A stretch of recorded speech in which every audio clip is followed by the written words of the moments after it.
हैं तो अपने आप को शेयर जरूर करें दोस्तों।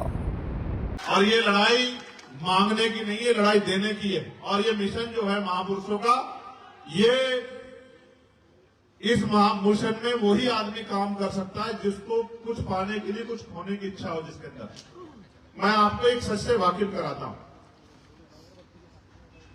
मैं मानता हूं कि आदमी पेट के लिए सब कुछ करता है, मेहनत करता है, मजदूरी करता है, गाली खाता है। मैं देखता हूं ना, लोग पसीना चलता है, खेत में काम करते हैं और मालिक चार बुरे शब्द भी कह देता है, सुनते हैं।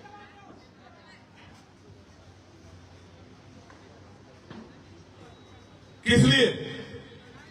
इसलिए क्योंकि उसके कंधों पर जिम्मेदारी है और उसको अपने बच्चों का पेट पालना है। उसके कंधों पर जिम्मेदारी, इस वजह से वो चार गाली भी खाता है, पसीना भी सहता है, बीमार होकर भी काम करता है। लेकिन सम्मानित साथियों,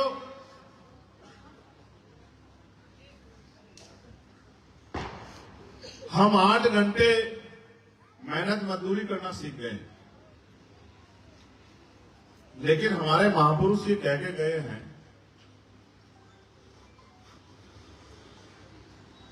कि political power is the master की। राजनीतिक सत्ता वो सुनहरी चाबी है जिससे आप अपनी सारी परेशानियों को हल कर सकते हैं।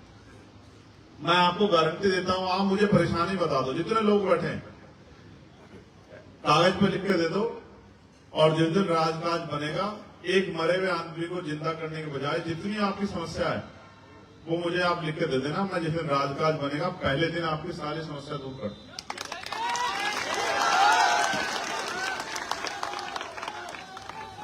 मैं कह रहा हूं, इतनी बड़ी समस्या क्यों ना हो, हम 8 घंटे मेहनत मजदूरी करना सीख गए हैं, हम चुगली करना सीख गए हैं, बुरा भला कहना सीख गए हैं, गाली देना सीख गए हैं, नीचा दिखाना सीख गए। लेकिन हम ये नहीं समझे कि हमारे गुरुओं ने क्या कहा। हमारे गुरुओं ने कहा, सत्संगत मिल रही है माधो जैसे मधुमक्खी, वही कामयाब होगा जो मिलजुल के रहेगा, जिसमें भाईचारा होगा। और उसका उदाहरण उन्होंने दिया कि अगर मिलजुल के रहोगे, इस तरह जिस तरह मधुमक्खियां रहती, तो अगर एक मधुमक्खी की तरफ कोई आंख उठाता तो सारी मधुमक्खियां ये नहीं पूछती कि आंख उसकी किसकी तरफ उठी थी, सब एकजुट होकर उसकी तरफ चल पड़ती हैं। तो सामने वाले के पैर कमजोर पड़ जाते हैं, कम कदम उखड़ जाते हैं, उसको भागना पड़ता है। यहां जिन लोगों के कंधे में मैंने जिम्मेदारी दी है पदाधिकारी बना के कि वो जाके काम करेंगे, मेहनत करेंगे, लोगों को जगाएंगे, भाईचारा बनाएंगे, संगठन बनाएंगे, वो लोग काम करने की बजाय मुंह दिखाने का काम करते हैं। मुझे जब मैं आ जाता हूं तो आ जाते हैं, जब मैं चला जाता हूं तो चले जाते हैं। ये लड़ाई, पूरा आंदोलन किसी को खुश करने का नहीं। हम यहाँ गरीबी में हैं, हम यहाँ बेकारी में हैं, हम यहाँ लाचारी में हैं, हमारे साथ समस्याएं हैं, हमारे बच्चों को अच्छी पढ़ाई नहीं मिल रही है, अच्छी स्वास्थ्य सुविधाएं नहीं मिल रही है, नौकरी नहीं मिल रही है, रोजगार नहीं मिल रहा, हमारे घरों में बुलडोजर चल रहे हैं, हमारी धार्मिक आस्था को ठेस पहुंचाया जा रहा है, हमें तमाम तरह के अपमान से गुजरना पड़ रहा है, हमारे इनकाउंटर हो रहे हैं। इन सबको खत्म कैसे करोगे?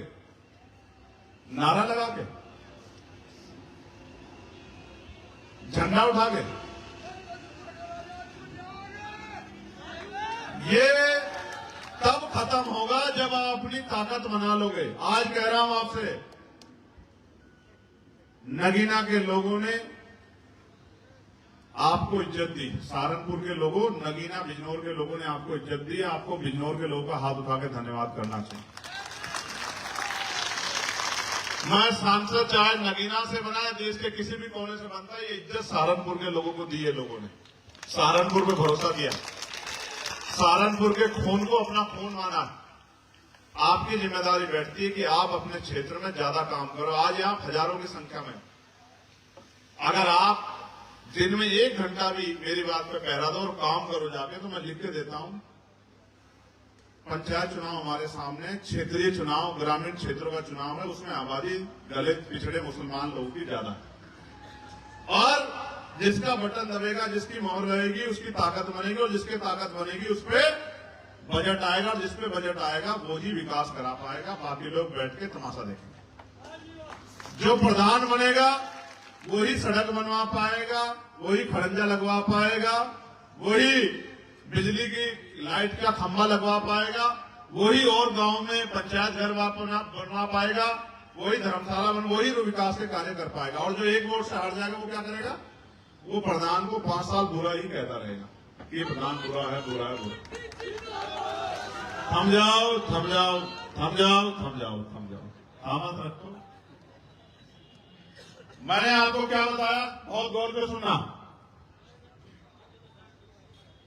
एक गांव में 500 वोट है, 400 वोट पड़ी, एक आदमी को 200 वोट मिली, दूसरे आदमी को 199 वोट मिली। जीता कौन? कौन जीता? 201 वाला, ठीक है। हारा कौन? 199 वाला। अंतर क्या है? 2 वोट का। एक वोट इधर गिर जाए तो टाई हो गया, फिर पर्ची गिरेगी, पता नहीं क्या क्या होगा, कैसे बनेगा। एक एक वोट अहमियत रखती है, लेकिन हमारे नेता एक एक वोट को सोच के बैठे हैं कि हम क्यों तैयार करें, इनको तो चंद्रशेखर आके तैयार करेगा गांव में। ये तो उसका काम है, क्योंकि चंद्रशेखर अपने घर का काम कर रहा है। मैं बहुत सच्चाई की बात बता रहा हूं। 28 अगस्त थी भाई, जून 28 जून को देवबंद में जब मेरे ऊपर गोली चली थी, देवबंद के लोग यहां हैं, मैं अजय के घर से आ रहा था, देवबंद में जब मेरे ऊपर गोली चली, जिन लोगों ने गोली चलाई उन्होंने मेरे सामने खड़े होकर जश्न मनाया। उनको लगा कि ये मर गया। मैं आपको भी बता रहा हूं, गोली चला के 4-5 गोली चला के लगा उनको कि मर गया। तो सामने 10-20 मिनट 15-10 मीटर करीब होगी, कितने मीटर होगी? कौन है हमारी टीम में? ऐसा आप तो थे, कितने मीटर खड़ी होगी सामने गाड़ी में? 6-7 मीटर होगी। 6-7 मीटर पे उन्होंने खड़े होके खूब मुस्कुराहट ली और हवा में गोली चला के अपने आप को ये महसूस किया कि उन्होंने जिस काम के लिए आए थे वो काम हो गया। खुश हुए वो, और फिर वो अपनी गाड़ी को लेके चले गए। उनको लगा वो जिस मकसद से आए थे उनका मकसद कामयाब हो गया। अब आप ये देखो, अगर वो गोली 1 इंच इधर हो जाती तो आज यहां इस प्रोग्राम में चंद्रशेखर आजाद की तस्वीर लग रही होती है आपके, ठीक है। आप कितने आरोप लगा लो, कितना उपहास ला लो, कितनी देर की बातें कर लो, लेकिन मैं चैलेंज करके कहता हूं कि अगले 10 साल में भी एक चंद्रशेखर पैदा नहीं कर पाते आप, क्योंकि उसको पता है कि उसके लिए कोई गोली इंतजार करना। ना आप व्यक्ति को पहचानते, ना व्यक्ति के किरदार को पहचानते। आप इस सहारनपुर के रहने वाले हैं, 16 महीने आप मेरे साथ थे, 16 महीने मैंने जेल काटी।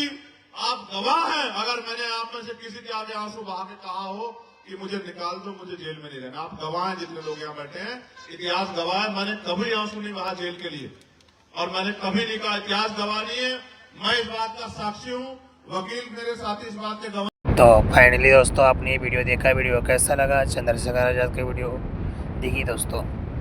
संसद हो तो चंद्रशेखर आज़ाद जैसा दोस्तों, ठीक है ना। तो चंद्रशेखर आज़ाद एक ऐसा नेता है जो गरीबों का मसीहा बनकर उन लोगों को सहयोग में लगा रहता है दोस्तों, उन लोगों को सेवा करने में लगा रहता है, ठीक है। तो जनता की भी बात हम आपकी अगली वीडियो में दिखाएंगे और सुनाने का प्रयास करेंगे। तो चलिए मिलते हैं आप सभी के साथ नेक्स्ट अगले वीडियो में और अगले टॉपिक के साथ। तब तक आप सभी को जय भीम।